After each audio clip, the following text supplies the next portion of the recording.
नमस्कार, आप देख रहे हैं सत्य हिंदी। मैं निकिता आपके साथ। एक नजर डालते हैं अब तक की सुर्खियों पर। श्रीलंका को भारत से मिली तेल सहायता, 2 और भारतीय एलपीजी टैंकर होर्मुज जलडमरू मध्य से गुजरे, सऊदी अरब पर हुए कई ड्रोन हमले, रक्षा मंत्रालय। श्रीलंका के राष्ट्रपति अनुरा कुमारा दिसानायके ने भारत से तेल की सहायता मिलने पर आभार जताया है।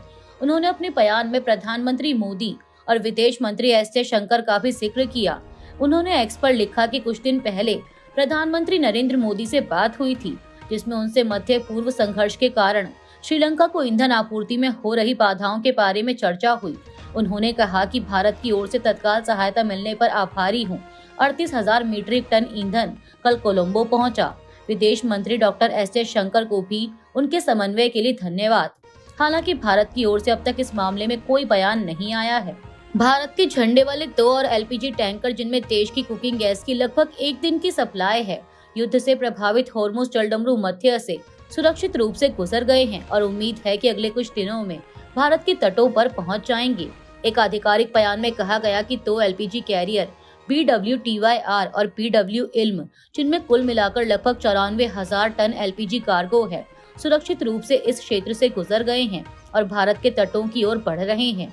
जहां PWTYR मुंबई की ओर बढ़ रहा है और इसके 31 मार्च को पहुंचने की उम्मीद है, वहीं BW इल्म न्यू मैंगलोर के रास्ते पर है और इसके 1 अप्रैल को पहुंचने का अनुमान है। सऊदी अरब का कहना है कि उसने पिछले कुछ घंटों में 10 ड्रोन्स को इंटरसेप्ट किया है। यह जानकारी उसके रक्षा मंत्रालय ने सोशल मीडिया पर दी। खाड़ी के अन्य देश UAE और कुवैत ने भी रात भर हमलों की जानकारी दी है। पिछले 24 घंटों में क्षेत्र में बार-बार हमले हुए हैं, जिनमें प्रमुख इंफ्रास्ट्रक्चर को भी निशाना बनाया गया। एमिरेट्स ग्लोबल एल्यूमिनियम ने बताया कि अबू धाबी में उसके बड़े प्लांट पर हमला हुआ और उसे पूरी तरह से नुकसान पहुंचा। इस हमले में कई कर्मचारी घायल हुए।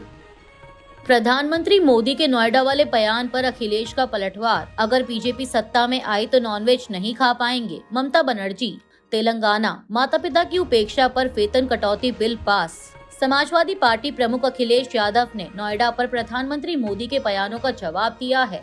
दरअसल पीएम मोदी ने शनिवार को जेवर में बने नोएडा इंटरनेशनल एयरपोर्ट के पहले चरण का उद्घाटन किया था।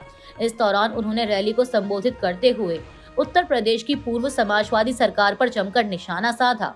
उन्होंने कहा कि पहले समाजवादी वालों ने नोएडा को अपनी लूट का ATM बना लिया था, लेकिन आज भाजपा सरकार में वही नोएडा यूपी के विकास का सशक्त इंजन बन रहा है। प्रधानमंत्री मोदी ने यह भी कहा कि जिस नोएडा को पहले अंधविश्वास के कारण अपने हाल पर छोड़ दिया गया था, कुर्सी जाने के डर से पहले के सत्ताधारी यहां आने से डरते थे। मुझे याद है कि यहां समाजवादी पार्टी सरकार थी और मैंने नोएडा आने का कार्यक्रम बनाया तो मुख्यमंत्री इतने डरे हुए थे कि वो उस कार्यक्रम में नहीं आए। पीएम मोदी के इन बयानों पर अखिलेश यादव ने प्रतिक्रिया देते हुए रविवार को कहा कि समाजवादी पार्टी ने सबसे अधिक विकास नोएडा में किया। कोई अंधविश्वास नहीं है, यहाँ तो मुख्यमंत्री कार्यालय भी बना था। किसी मुख्यमंत्री ने कार्यालय नहीं बनाया, घर नहीं बनाया। समाजवादियों ने घर और कार्यालय बनाया, उसमें भी घास और झाड़ लगाकर इस सरकार ने बर्बाद कर दिया। पश्चिम बंगाल में चुनाव से पहले माहौल गर्मा गया है। मुख्यमंत्री ममता बनर्जी ने एक रैली में बीजेपी पर बड़ा आरोप लगाया। उन्होंने कहा कि अगर बीजेपी सत्ता में आती है तो लोगों को मछली, मांस और अंडे खाने से रोका जा सकता है। उन्होंने यह भी कहा कि बीजेपी एक तरफा सोच रखती है और धर्म के नाम पर राजनीति करती है।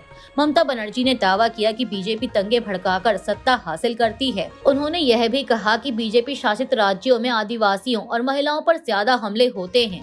साथ ही उन्होंने आरोप लगाया कि दूसरे राज्यों में बंगाली बोलने वाले लोगों को निशाना बनाया जा रहा है।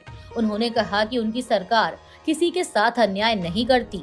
तेलंगाना में बुजुर्ग माता पिता की देखभाल को लेकर एक बड़ा फैसला लिया गया है। विधानसभा में एक नया बिल पास किया गया। इसके तहत अगर कोई कर्मचारी अपने माता पिता की उपेक्षा करता है तो उसके वेतन से 15% या 10,000 रुपए तक की कटौती होगी। यह पैसा सीधे माता पिता को दिया जाएगा। यह नियम सिर्फ सरकारी कर्मचारियों पर ही नहीं बल्कि निजी कर्मचारियों और जनप्रतिनिधियों पर भी लागू होगा। मुख्यमंत्री रेवंत रेड्डी ने कहा कि यह बिल बुजुर्गों की सुरक्षा के लिए जरूरी है। उन्होंने कहा कि आजकल लोग रिश्तों से ज्यादा पैसों को महत्व दे रहे हैं। इसी वजह से कई माता पिता अकेले रह जाते हैं। उन्होंने बताया कि 2007 का कानून होने के बावजूद हालात नहीं सुधरे, इसीलिए यह नया कदम उठाया गया है। सरकार का कहना है कि इससे समाज में जिम्मेदारी बढ़ेगी और कोई भी माता पिता बेसहारा नहीं रहेगा। ईरान की अमेरिका को खुली चेतावनी, सैनिक जमीन पर आए तो ताबूत में लौटेंगे। ईरान ने अमेरिका को सख्त चेतावनी दी है। अमेरिका अगर ईरान में जमीन पर सैनिक उतारने की तैयारी कर रहा है तो ईरान का कहना है कि हम आपका इंतजार कर रहे हैं। ईरान के दूतावास ने सोशल मीडिया पर यह पोस्ट करते हुए तेहरान टाइम्स के फ्रंट पेज के स्क्रीनशॉट को साझा किया, जिसका शीर्षक है वेलकम टू हेल, यानी स्वागत है नर्क में।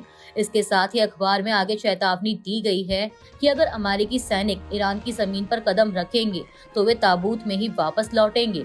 ईरान के अधिकारियों का कहना है कि उनकी सेना पूरी तरह तैयार है और किसी भी हमले का मुंहतोड़ जवाब देगी।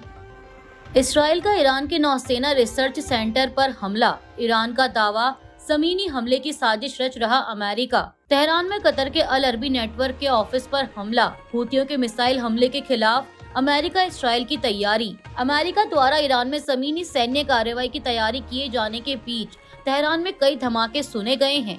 इस्राएली सेना ने कहा है कि उसने ईरान के नौसेना हथियारों के रिसर्च सेंटर पर हमला किया है। तेहरान पर ये नए हमले तब हुए जब यमन के हूती विद्रोहियों ने इसराइल की तरफ मिसाइल दागकर पश्चिम एशिया के युद्ध में अपनी एंट्री का ऐलान कर दिया। ईरान के यमनी सहयोगियों के इस हस्तक्षेप से अब रेड सी में जहाजों की आवाजाही बाधित होने का खतरा बढ़ गया है। इससे पहले ही ईरान के पास होर्मुज जलडमरू मध्य बंद होने की वजह से अर्थव्यवस्था पर भारी असर पड़ रहा है। अब ये नई समस्या और तनाव बढ़ा सकती है। ईरान की संसद के स्पीकर मोहम्मद बाकेर कालिबफ ने रविवार को कहा कि अमेरिका युद्ध को खत्म करने के उद्देश्य से सार्वजनिक रूप से कूटनीतिक प्रयासों में शामिल होने के बावजूद एक जमीनी हमले की साजिश रच रहा है। आधिकारिक समाचार एजेंसी इरना द्वारा जारी एक बयान में कालिबफ ने कहा कि दुश्मन सार्वजनिक रूप से बातचीत और संवाद के संदेश भेजता है, जबकि गुपचुप तरीके से जमीनी हमले की योजना बना रहा होता है। कतर के अल अरबी टीवी ने बयान में कहा है कि उसके तेहरान स्थित ऑफिस को इस्राएली मिसाइल से निशाना बनाया गया है।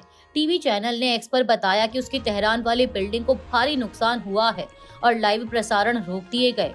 जारी हुई तस्वीरों में दिख रहा है कि नेटवर्क के ऑफिस की खिड़कियां टूटी हुई हैं, अंदरूनी हिस्सा तबाह है और आसपास की इमारतों को भी नुकसान पहुंचा है। हालांकि अब तक किसी के मारे जाने या घायल होने की खबर नहीं है। प्रधानमंत्री नरेंद्र मोदी ने रविवार को सभी नागरिकों से अपील की कि वे पश्चिम एशिया में चल रहे भयंकर युद्ध के कारण पैदा हुई चुनौतियों का सामना करने के लिए एकजुट हों और कहा कि सभी को सतर्क रहना चाहिए और अफवाहों का शिकार नहीं बनना चाहिए। मोदी ने यह भी कहा कि वे खाड़ी देशों के प्रति बेहद आभारी हैं, जिन्होंने वहां रहने और काम करने वाले 1 करोड़ से अधिक भारतीयों को हर संभव सहायता प्रदान की। उन्होंने कहा कि हमारे पड़ोस में 1 महीने से भी अधिक समय से एक भयंकर युद्ध चल रहा है। यह निसंदेह एक चुनौतीपूर्ण समय है। आज के मन की बात के माध्यम से मैं एक बार फिर अपने सभी 140 करोड़ साथी नागरिकों से आग्रह करता हूँ कि इस चुनौती से पार पाने के लिए हमें एक होकर एकजुट होना चाहिए।